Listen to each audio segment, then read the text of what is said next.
Welcome to Between Two Clinicians, the podcast that gives you a backstage pass into the mind of two therapists. I'm Talia. I'm Adam Luke. We've spent years helping others navigate the complexities of their minds and relationships.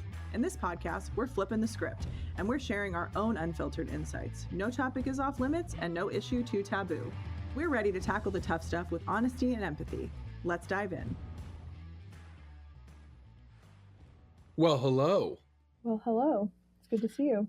It feels like it's been, we said that before, it feels like it's been a day. But it doesn't feel like 2 weeks. No, not at all. It doesn't feel 2 weeks at all. Mm-mm. But I am super stoked for our topic today. Yes, your brainchild. Take it away. I brought it to the table because it's just something, it's a theme that's coming out in my work with my clients. And it's this idea of when we become parents, life becomes extremely slow. And what I mean by that, because you're sitting there going, well, wait a second, I don't know it as being slow. I know it as being what terminal kid did you velocity. Get? Yeah.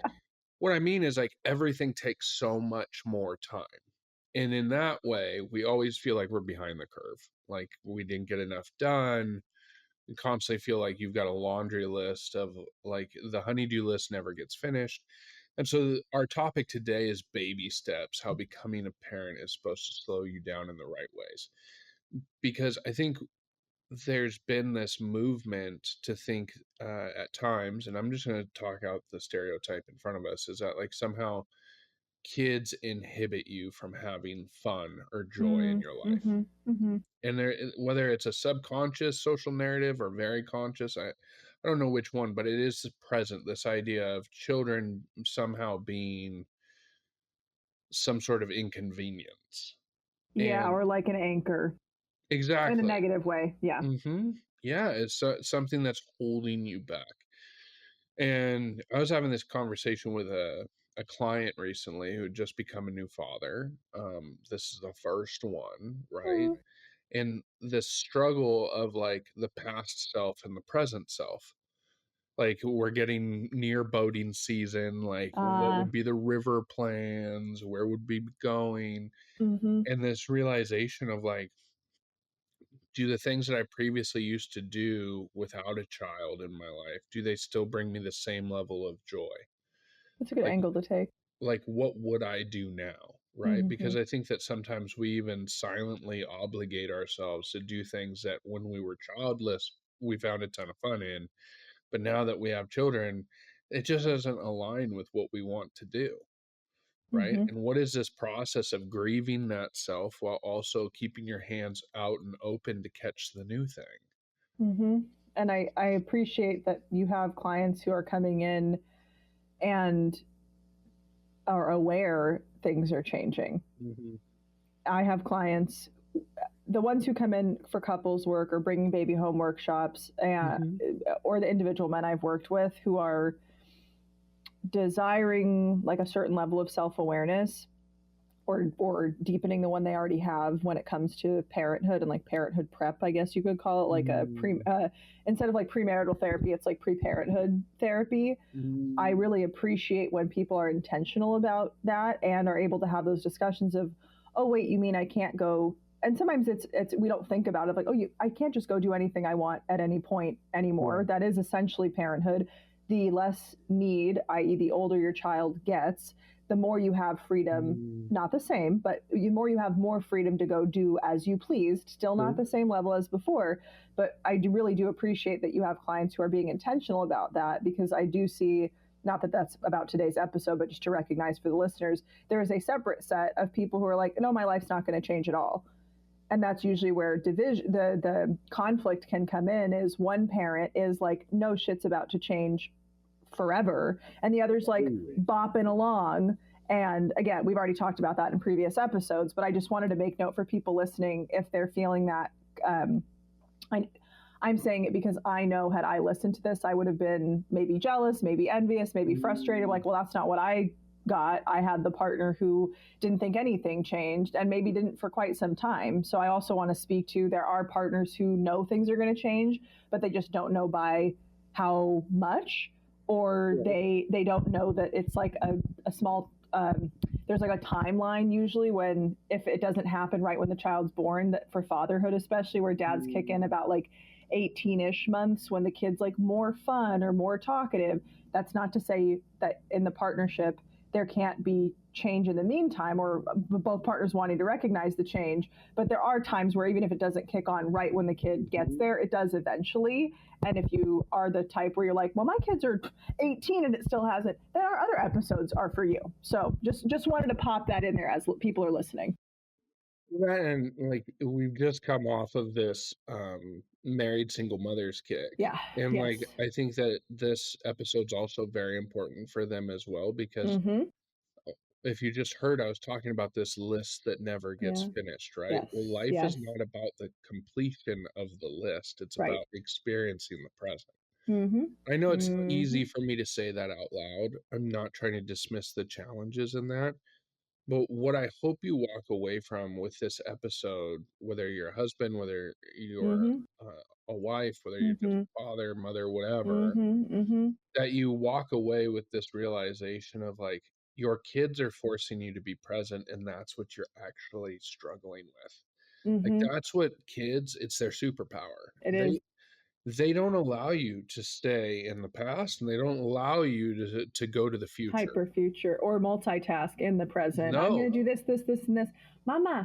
Or they need you, right? Yes. They need you in that. And us being able to slow down and recognize, like what you and I chatted a bit off air, that first time where you're sitting there literally doing nothing, or nap trapped, or feeling this mountain of pressure of before pre-life, right? Pre-kid life, I used to do this, and this.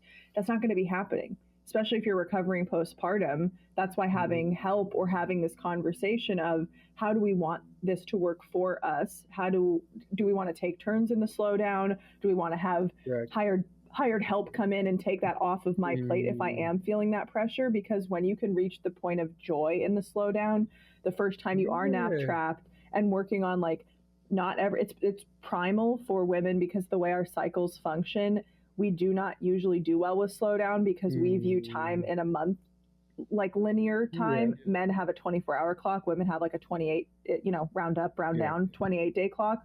So we feel this intense pressure biologically that everything does have to get done all at once, all the time, for our mind to be like, and that's the opposite of motherhood. And it's the best teacher if you can allow it to teach you to understand, I know part of me, right? This is where part of me wants to do something I feel like I can accomplish or complete and check it off that never-ending to-do list. Nothing wrong with that. The other part, or the larger parts, right? The 90% of me that needs to be here with my child, everything I need to be doing right now is making eye contact while I'm bottle or breastfeeding. Everything I need to be doing is not the laundry, the this, the that, but because our brain feels so sometimes futile, like I'm not doing anything, you're doing everything. Just because you're not seeing the results of creating a secure attachment in those moment-to-moment interactions from like infancy into early childhood, literally being there, doesn't mean you're doing nothing. You're not doing things on the list, but you're probably doing the most important everything that could ever exist. I'm extremely encouraged to hear you say that out loud, because it needs to be said. Where like there is nothing in parenting that is nothing. Correct. Right? Like, but we're forced, because we have this little flesh blob that is making us be present when we used to be able to justify why we shouldn't be present. Like, what's interesting is people will get frustrated with their kids say, mommy, mommy, mommy. But then we never thought about how many times our phone told us to look at Instagram, look at Instagram, look at Instagram. Like you the have notifications, stuff, you have had things around you notify you have essentially elected to be distractions in your life. And demand your attention. But your attention wasn't actually being put into something that was purposeful. Like social media is not purposeful. And I mean, you and I both are building brands on social media, and I can still say like, it's a load of bullshit. Yeah. Like, if it went away tomorrow, I would still be fine. And I would be even happier because it's less distraction for the whatever hour now I've honed in on a week, but it distracts it pulls you away from what matters. Correct. Where your child is actually the beacon that's trying to bring you to the thing that is physically your legacy. Truly. Right. So like the thing that's going on in my kid's life right now is she has learned the word sit. So when she sees you walk by, she'll tap the sofa, tap the chair, and say, sit, right? And how many times do I have like bags of trash in my hand or groceries, or I'm doing this, or Yeah. I've only got 15 minutes before my next Uh-huh. session. I have all these things, and she's sit, dada, sit, dada. Like, what am I going to do in that moment? Now, past versions of myself would have been like, dude, you only got 15 minutes to your client, go get some water, go to the restroom, get Do back, you. sit down, listen to a couple songs, whatever, get ready for the next client. Mm-hmm. But actually, I can have that level of recovery by just allowing myself to sit for 5 minutes, to watch a scene of cars or planes or whatever it is, and move on. And I think that that's what I would like to encourage people to step into, is this idea of like, instead of thinking it's all or nothing, what is the halfway point here? How do you not fully, well, see, this is tough though, because parenting, at least in my view, it's about sacrifice. We're not talking about be the stump at the end of the giving tree in perpetuity martyr level. I'm not saying that. There's an inherent sacrifice. My life is not mine anymore. Mm-hmm. Whether you planned it or not, whether you knew how intense it was going to be or not, you're on the same page with your partner about slowing down, shit's going to change. It is a sacrifice of my life is no longer mine. My needs do not come first. Yes, like basic needs, like please go to the bathroom, etc. Don't deny yourself those, but like the wants are definitely, your own wants are not going to ever supersede your child's needs, ideally in a positive parenting relationship and a positive partnership. And being able to postpone or delegate to a later date and time the need. And a lot of the times when you ask yourself, like, do I really need that? Will I survive without having my 2 songs before session? Yeah. If I continually turn away from my child when they're making a bid for connection, will our bond survive that? Probably not. If every time that they come to you and dada sit, what they're wanting is, can you slow down and be with me and show me that you love me and care, and all of that representation would get thrown out the window if it's like, yeah, I'm busy. And it's not to say, right, the trash in the hand thing is such a prime real example of getting down on her level and going, I will sit. This is so yucky. This is what I do. I'm so yucky. I got to go throw this in the trash, or I'll have her walk with me to the trash and we'll throw it away and wash our hands on the toddler, like get up on the toddler tower. Then we'll go sit. So there's a way to recognize, I see what you need. I want to give you what you need. This literally might have to come first so I can do that on your behalf. Otherwise, it might be gross or unsafe, right? Let's do this. Yeah. And then we'll go do that. So being, as they get older, even from the time they're young, being able to explain to them what you're doing and give them a heads up and talk to them with respect and deference, and not do what I see in a lot of the moms groups, is, oh, I'm trying to go back to work at whatever, 4 weeks. I'm trying to this, or it's so frustrating. I can't, my baby's so annoying, blah. And I'm just like, my heart is breaking reading this. If they only read books about attachment, Winnicott, Bowlby, any of it, even a summary of it on ChatGPT, how hurt their child is going to feel. And I'm not saying we're not allowed to have our own emotions. Like, I experience frustration of, wow, 2 or 3 years ago, I would have been able to do this without having to arrange childcare, etc. And then I take a breath and I'm like, this is my life now. I'm allowed to feel both overjoyed that I have this to pull me away from this, and frustrated that in previous times it wouldn't have taken as much orchestration to go do that thing. Both can live at the same time, and it doesn't have to supersede or eclipse a child's needs. The child, that's the most important thing, especially while they're young, like we've talked about. Whatever you have to do really is not that important when you put it in the perspective of, this could be a core memory for my child where they feel loved and they feel like I'm a safe enough person to come to with what they want and need. That shit will change your perspective on them making bids for connection really quickly, and you're not going to get annoyed as much, even if you hear 900 dadas or mamas in a row, because if you think about, they're asking for me because they love me and trust me and they want me to be there for them. And the more that I do this, the more that fosters that bond. That's the point of it. That's the point of you being present for your kids and slowing down and allowing them to slow you down and pat the couch or pat the bed or watch how they look at what things through wonder and play with the water and this and that. It's only frustrating to you because you have a separate goal in mind and you need to postpone that sometimes. Yeah. Yes, exactly. Yes. I got to get it done. I got to get it done. How you brought in this thought process of why can't they join us? Just like something that'll pop into my head is like, oh man, I could go to Walmart and it'll be really fast if I just go. Which is true. Right? which is so true. 100% is Yeah. true. But at the same time, like, what's the cost benefit analysis of that? And Mhm. again, sometimes there's not one there, and it's okay. Run to the store to your loan and come on back. Right. Right. But how many times now are we actually like missing experiences we could have because we just think about how it can go the worst way? So like Mm, I live around the Amish, right? We primarily get our produce from the Amish. You go visit their little farms. Guess mhm. what? I have a kid that loves any furry animal Same. and farms. Yes. And so taking her to these places, it is like a mad dash. She wants to Mhm. run. She wants to be down on the ground. She doesn't want Mhm. to be held. She doesn't. Yeah.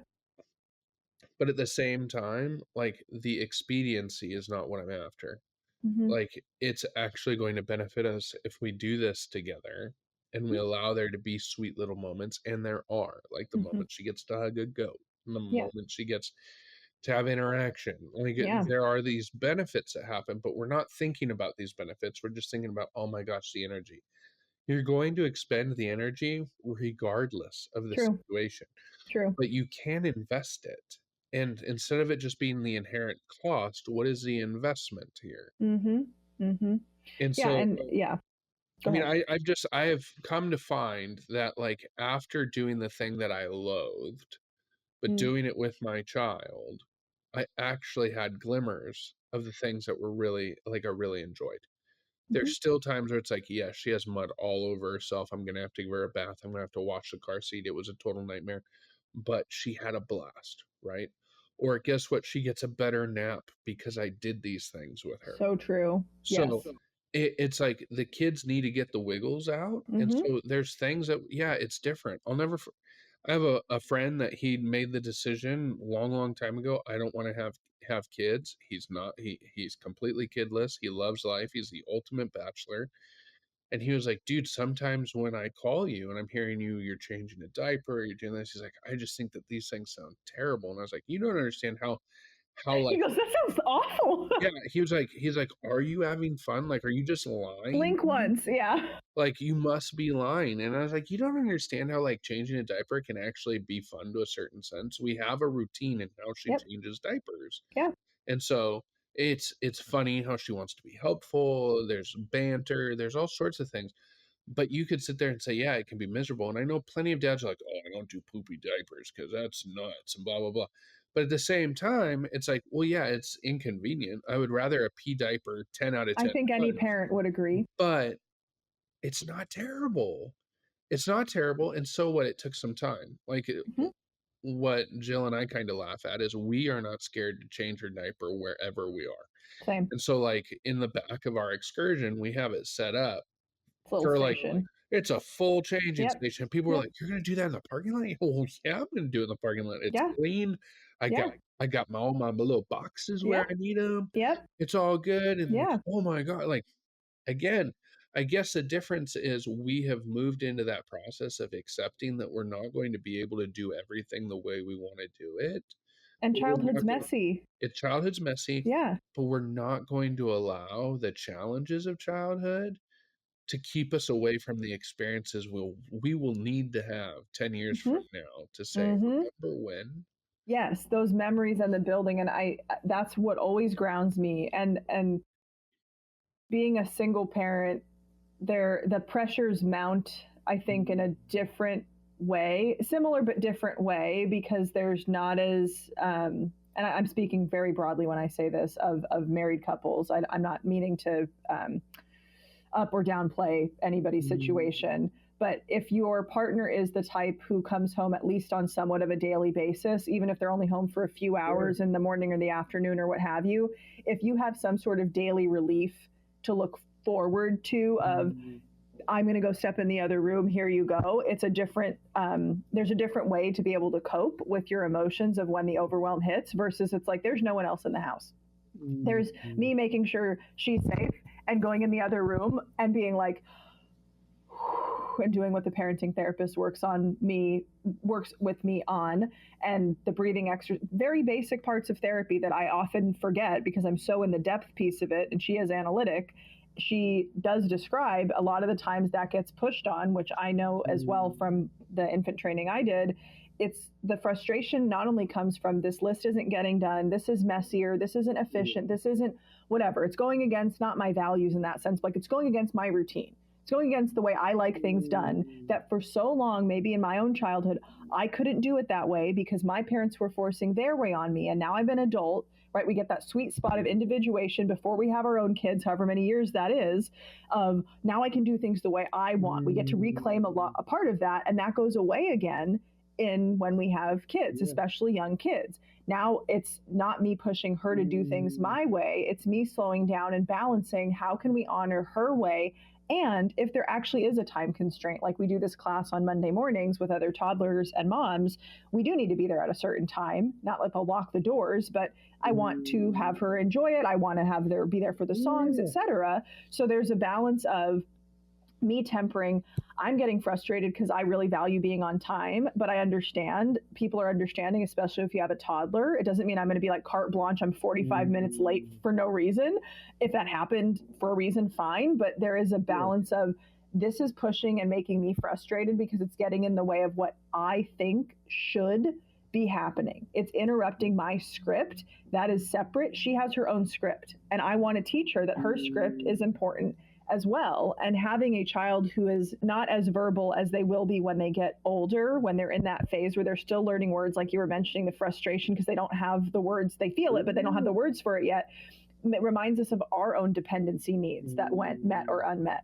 That's why it can be very triggering in the early years of parenting and takes a lot of strain on a relationship or puts a lot of strain on a relationship because it's forcing you to face your own infancy when you didn't have the words for what you wanted or needed and you were uttering or whining or crying to try to get it met and your parent did or didn't do it. So it's so much to balance. It's I'm an adult and I have this list that's not getting done. This is really pissing me off because when I was a kid, I couldn't cry about this. Not like there's so much that comes up that if we just take a breath and go, that's for my own therapy. What literally is going on in this moment is my kid is taking joy in putting on her own shoes. And can I set it in a way that's a compromise of let's do it 5 more times here, then mommy's going to lift you to the car and you can do it as much as you want on the ride over. So I'm not that parent who's freaking out and going like, oh my God, just put your shoes on. Like, wow, this is so annoying. Doesn't mean that feeling doesn't come up inside of us. Anyone who's a parent listening, that feeling comes up because I just want to fucking get somewhere on time. And then I'm like, that's not me though. That's not my frustration. That's some shit I have to deal with that isn't actually about her at all and is not her responsibility. We'll talk about the shame and sort of pressure that's put on parenting. That's Oh my why God. we do that.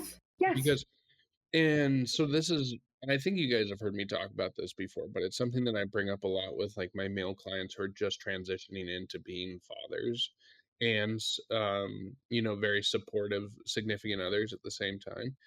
Is like you need to throw out the window the idea of being on someone else's timeline. Like we always feel this around the holidays, right? What time is dinner going to be served? Oh, it's 3 o'clock. Okay.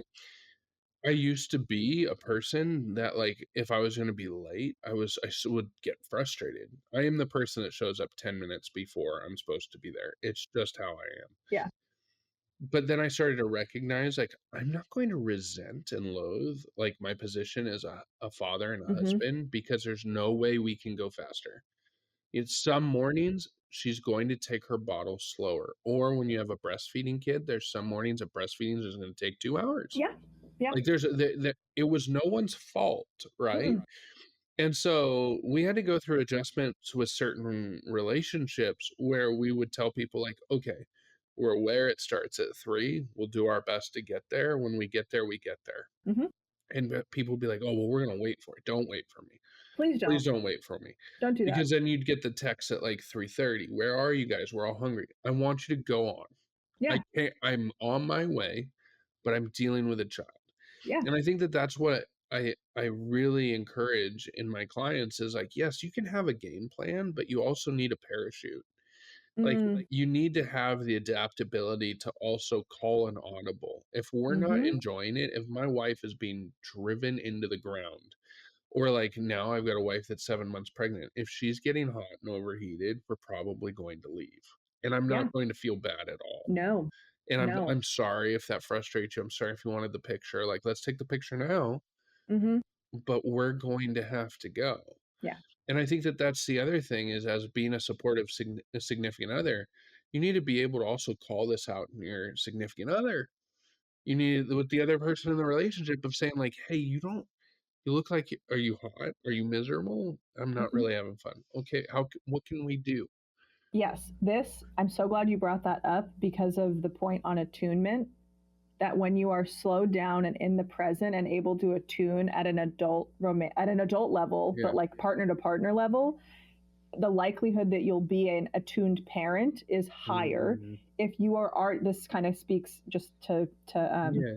to make a note to the point that we made before of the other type of partnership where they're not attuned, they're not this, maybe you don't end up together, which we talked about in previous episodes.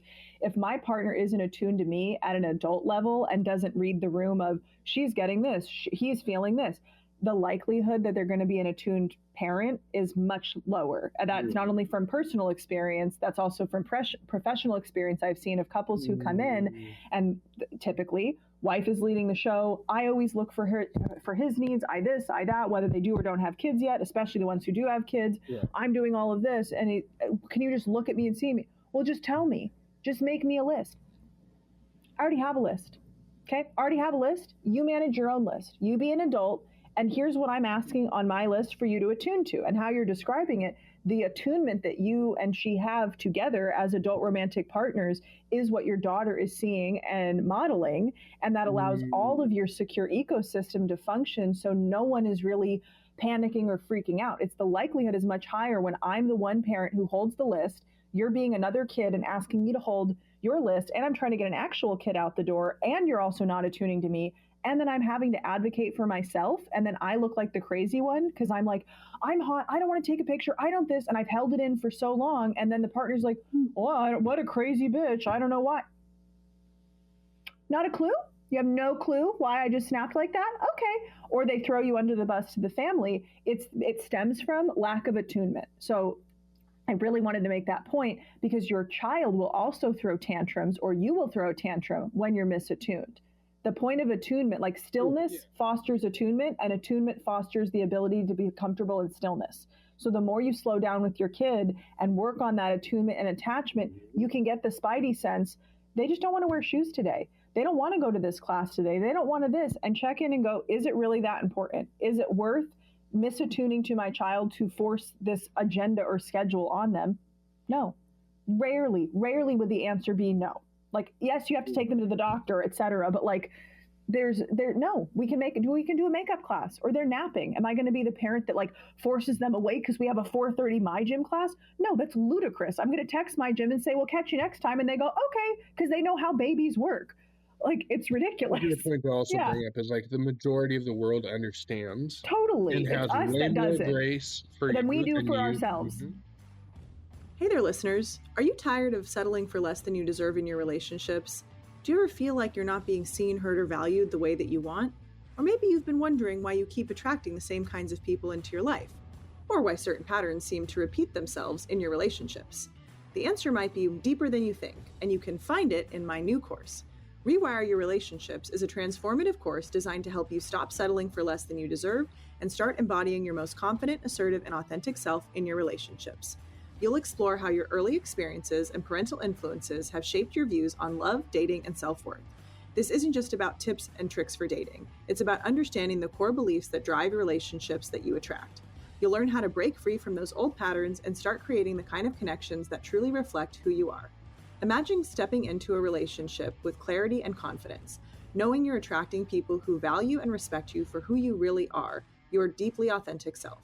The Rewire Your Relationship course gives you the tools to rewrite your relationship story, one where you're no longer settling, but thriving. Visit taliabombola.com/rewireyourrelationships or check the link in the show notes for more.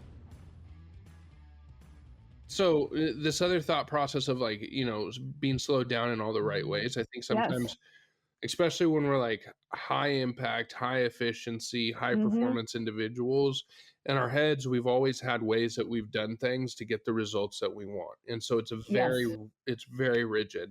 Yes. You know, to a point, it's almost like the genius curse. Yeah. Because you have like I know that this is the model of success, so these are the things we have to do. It's crazy when you introduce a little flesh blob because they don't think it at a genius level, right? So like ROI, never heard of it. Don't know yeah, exactly. Like, you want me to puke on you, mommy? Absolutely. Thank you, sweetheart. Oh, you should up your back. Great. Yeah. Just as we were about to up your back and love it in the car seat. Yeah, I mean everything across the changing table in the car seat. Yeah. Oh yeah. Or like, you know, luckily my wife is big on the Ruggables, right? And I love them. Yes. It should be our first paid sponsor is Ruggables. Yes. But if you've never heard about them, they're basically rugs that you can wash, and they're super easy to do, and they separate from their bottom spot, and then like so your rug will always go back to where you wanted it, but you get to wash it. Anyways. Yes. So we had a situation where there was a blowout. Neither one of us caught it.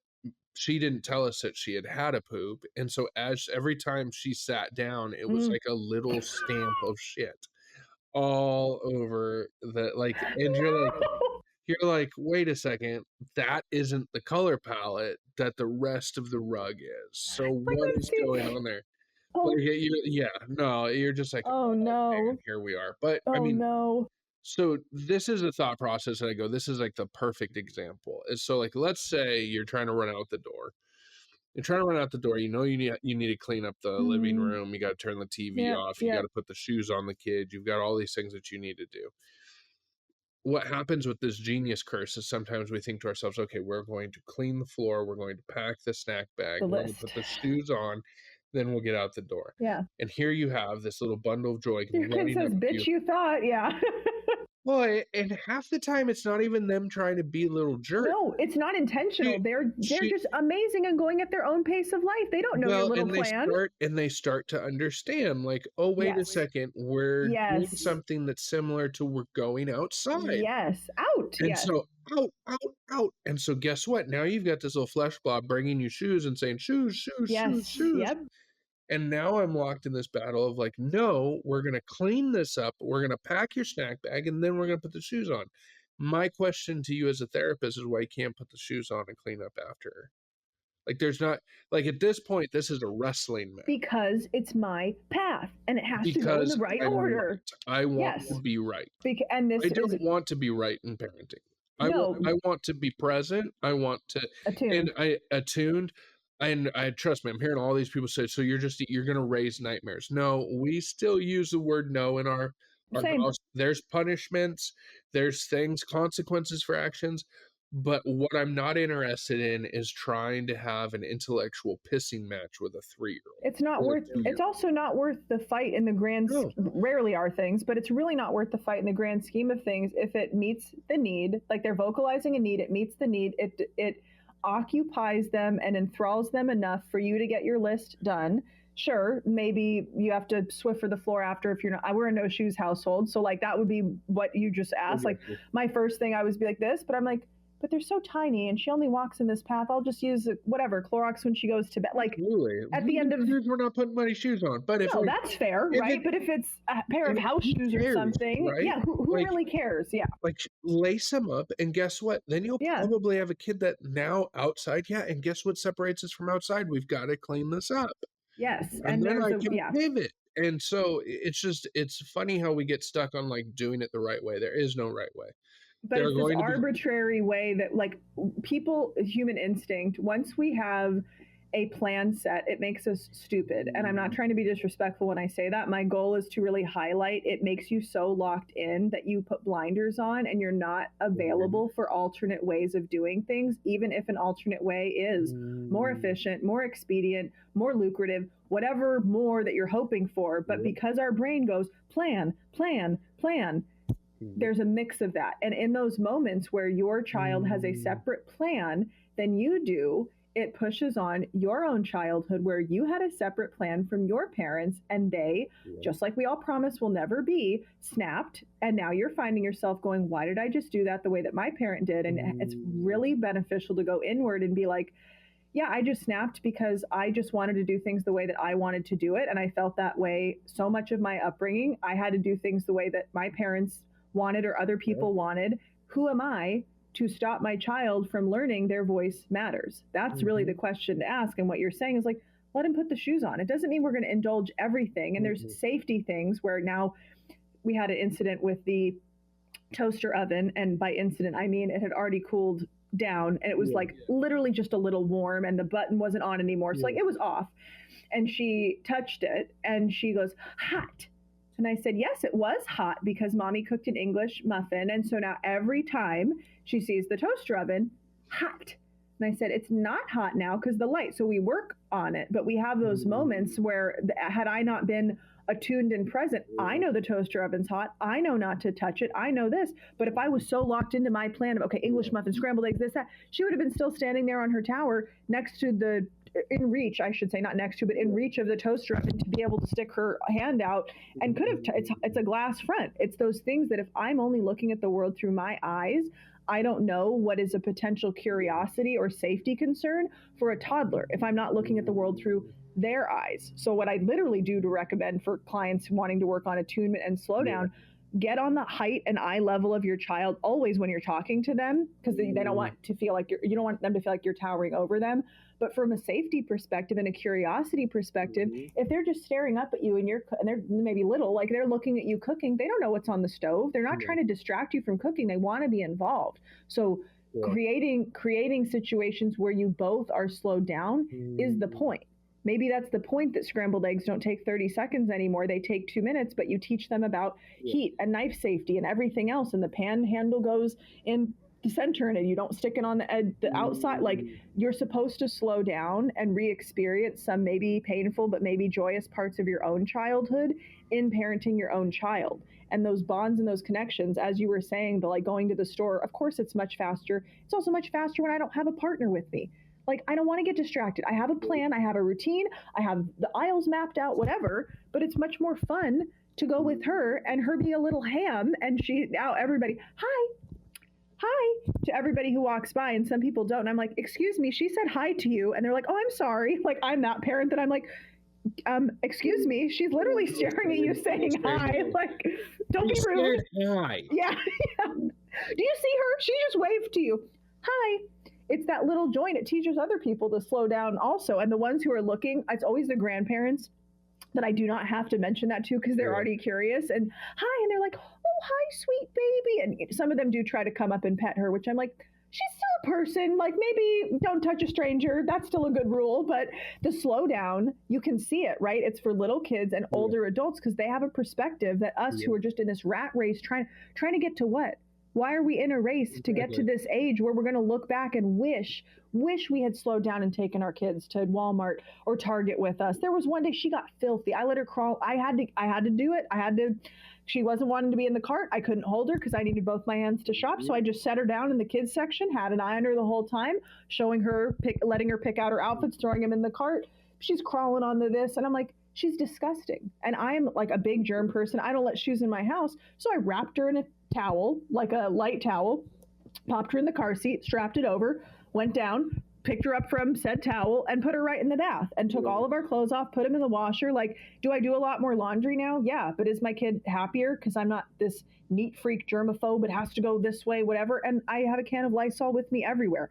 I've adapted. I'm not throwing out my wants and needs, but I'm not forcing them to be more important than my daughter's wants and needs. And I think that's the goal in slowing down and attuning. How can we both ideally or compromise, maybe not every single time, but trade off? What is that trade off where they feel like they matter and their opinion is valued and their opinion is going to be heard, maybe not acted on, right? If you ask a little kid, what do you think a fair consequence would be? Oh, timeout for, well, I don't do timeout, but like timeout for 1,000,000 minutes. Great feedback, Timmy. What we're going to actually do is no screen time tonight. Right? Well, and I know it's unfair and you're allowed to have any big emotion that you want. And I would be frustrated too. And I don't think we need the screen time tonight. It needs to rest, right? Like, you know this, like going in and understanding for them and helping them explain and apologizing and slowing down and not getting mad if they cry at something you wouldn't cry about and being like, well, I'll give you something to cry about. It's so much better in parenting when you slow down and realize nothing else that you thought matters. It doesn't. It just doesn't fucking matter in the grand scheme of things. For your child to look at you and feel like you are a safe home, that's everything that matters. Everything else is completely how am I gonna say it? I mean, it's just it's extra. It's a cherry on top. It's like the base is that your child is feeling safe.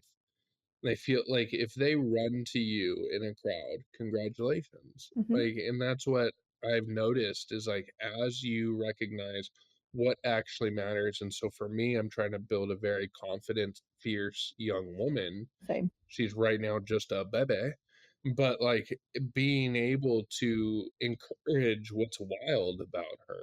And like Yes. she is very much like I don't even want to say tomboyish. She's got a lot of bravery in her. Like she sees things, she wants to go do it, right? And so instead of moving into that thought process of like, no, no, no, don't. And again, I'm not trying to let my kids do dangerous things, but like be careful.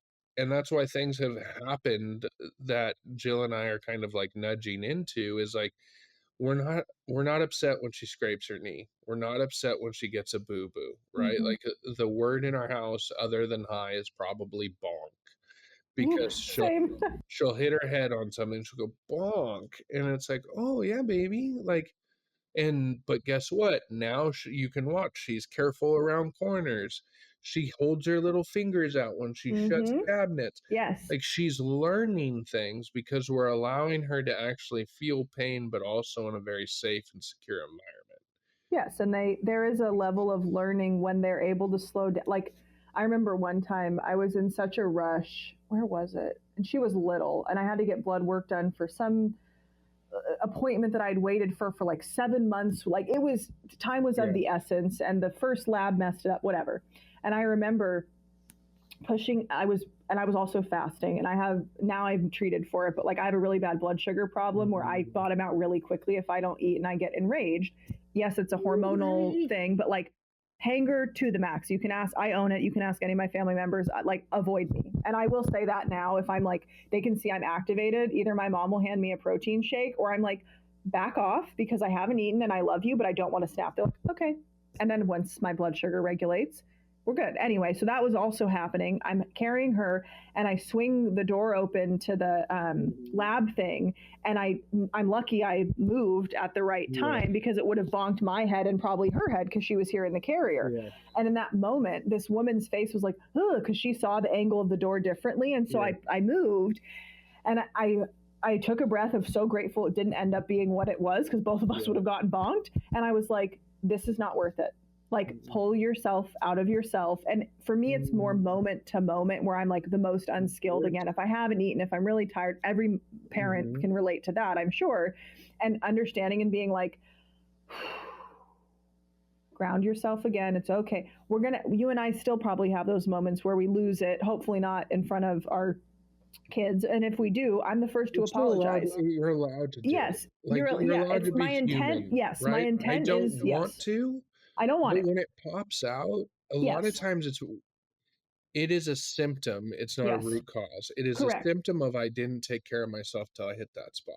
That is also where the whole level of don't sacrifice to a martyr level in parenting and subjugate your own needs entirely, and waking up and like making sure you get whatever it is, a glass of water, a protein shake. And you taught me that when I found out I was pregnant, and I was like, oh my God, and panicking. And you're like, this is good advice, get the prepackaged meals, nothing you need to cook, whatever. And so I still drink the same yogurt protein shakes from years ago that I did when I was pregnant and postpartum because they're quick and easy. And I can tell if I'm getting activated preemptively, I'll slam down a protein shake. And usually that takes the edge off enough to be like, oh, I was just hangry.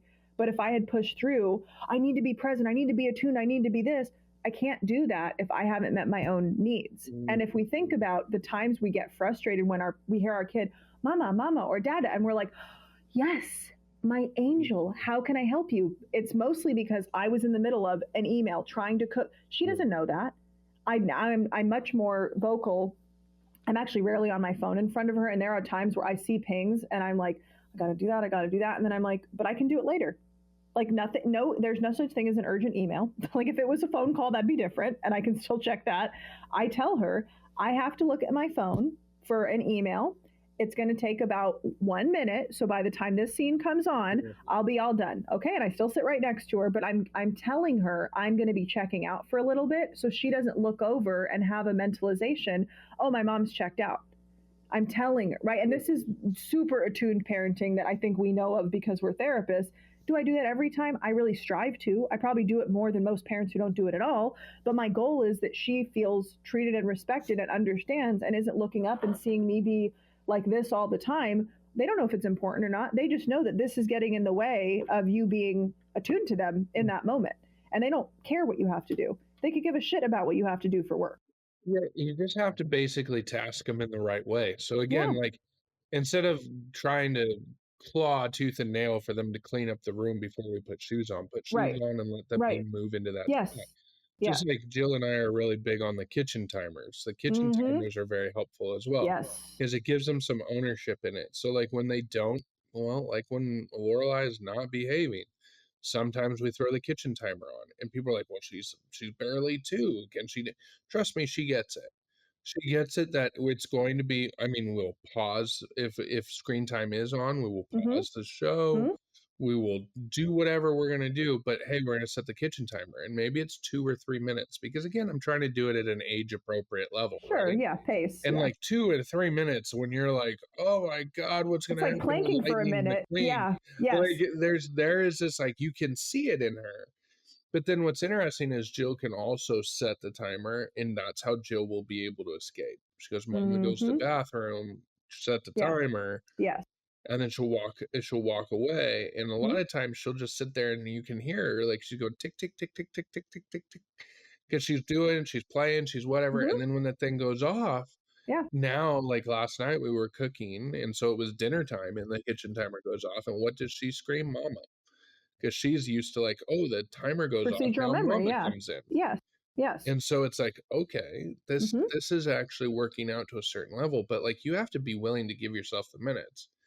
Just like we have a situation of like when we can recognize that Lorelai is not really holding on to her emotions really well, and it could be from overstimulation. It could just be because we're winding down, and it's really that time after the nap and headed towards bedtime, where like everyone's a little bit more on edge. Sure. But we have a playlist that we have used from the beginning of her life, and there is a set of 4 songs that are 15 minutes.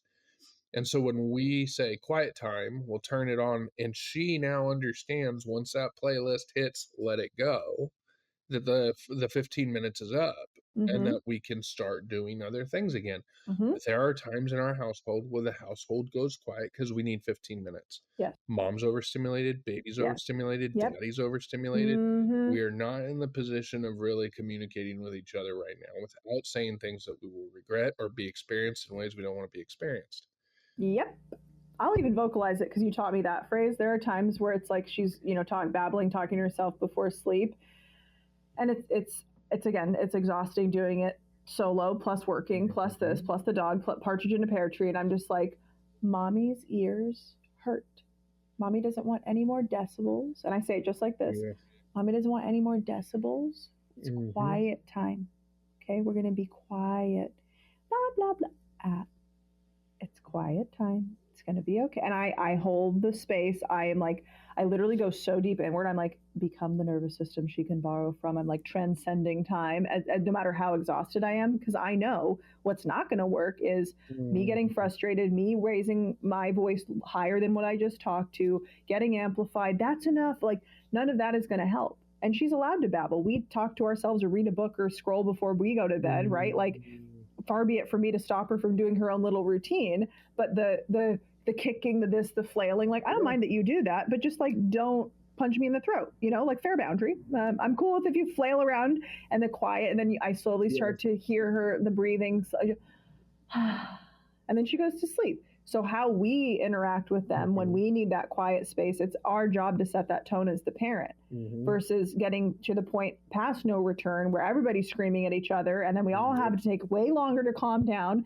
And some parents do not go in and do the repair, but the ones who do, it's like, I'm sorry I yelled. I'm sorry this.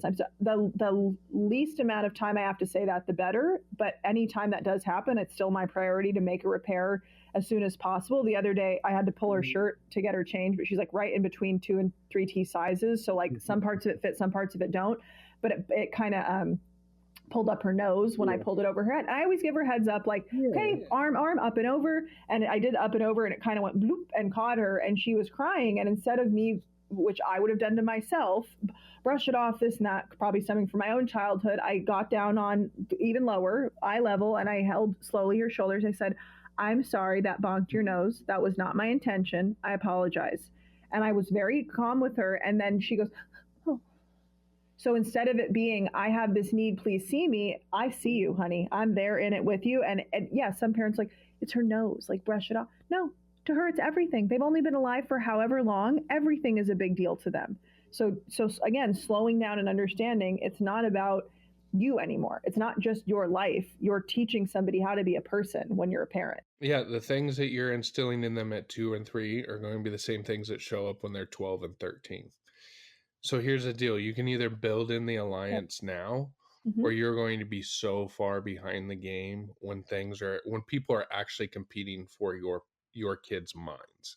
Yes. And like this is why, like, you can't really overdo building secure attachment right now. You can't like, you can underdo it. In a healthy way. Can't overdo. Everyone's oh no, you're talking about codependency. That's funny. No. We jump to the worst thing instead of actually the fact that, like, you know, when we go to church and we go to drop her off in the nursery, right? She struggles a lot. Yeah. But something that I told Jill from the beginning is, like, I am never going to get frustrated with her because she cherishes us that much. Like, what is she communicating? She would rather be with us. It's scary when your kid goes the other way. And I'm not saying that your kid doesn't love you if they're completely social butterflies when they go into the nursery. But it is okay that when at the end of church, when we show up, she sees us and she cries, right? Because the most exciting people in her life have entered back into her life after 45 minutes of absence. Yeah. And it's like, embrace the fact that, like, if your kid is Velcro, it's because they trust you.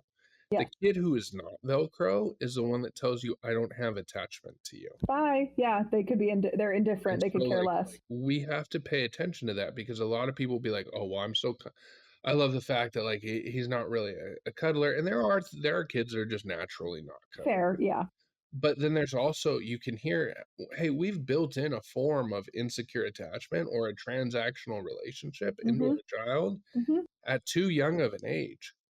Like, it isn't natural for your kid that's under 3 to, like, not need you to console them. Or be so panicked when you leave the room that they're inconsolable during it, and when you come back, that's a more anxious attachment or anxious defense. And the avoidant is like, there's a difference between a secure attachment of, oh, mama left, okay, I'll play because mama always comes back or dad always comes back, versus them being like, they didn't even notice that you left and they didn't notice that you come back, is much different than, like, they notice that you leave, they're secure, and then they notice that you're back and they're joyed. So there is a level of attachment and attunement that correlates. The more that you put into your kid from the day one, right? The first 1,000 days of life are the most important. If you get it mostly right? A good enough parent. Oh, Winnicott said 30%. I think 80%. Like 30%, the bar's in hell. And even still, other parents in previous generations managed to not even achieve that. So that could be a whole other episode of, like, what happened, why?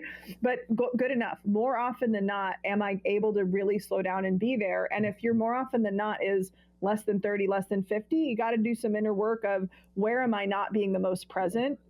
Where am I not being the most attuned? And where can I foster more of a secure attachment? Even if I haven't done it before, there's such thing as learned or earned secure attachment. It can be fostered. The most important, if you can still swing it, is 0 to 3. But if not, as soon as you possibly can, once you realize you need to, the better. Absolutely. Yeah. Well, I mean, I think this is the point where, like, if this episode has struck a chord with you, please let us know. We can expand on this more. Totally. But we want to be aware of, like, we've had 52 minutes of your ears right now. Yeah. So and thank you. And there's a final quote from the outline that I want to read before we wrap up. for the whole parenting piece of it. So like what we lose versus what we gain when we become a parent. We may lose spontaneity, freedom, and even our identity fragments or a whole identity shift. But what you gain is meaning, depth, and a completely new rhythm of life. You didn't lose your old self, you evolved.